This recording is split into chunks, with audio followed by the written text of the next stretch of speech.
शब बारात की रात इमाम अली अलैहिस्सलाम इशा की नमाज के बाद घर की तरफ जा रहे थे।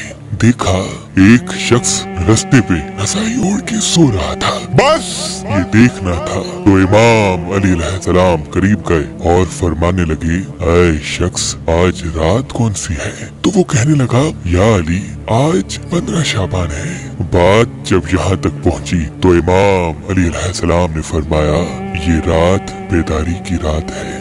मैंने अल्लाह के रसूल से सुना कि इस रात अल्लाह आसमानों के फरिश्तों को हुक्म देता है कि जाओ जमीन की तरफ, और वो फरिश्ते हजरत मीकाईल और हजरत इजराइल के पीछे होते हैं। हजरत मीकाईल और हजरत इजराइल हर घर में आते हैं क्योंकि अल्लाह का हुक्म होता है कि इस रात अगर कोई मेरा बंदा अपने गुनाहों के लिए पछताए और मुझसे आने वाले वक्त में अच्छी अमाल का वादा करे तो मीकाईल उसकी तकदीर में तरामीम करके आने वाले साल में ज्यादा से ज्यादा रिस्क और फरावानी लिखना।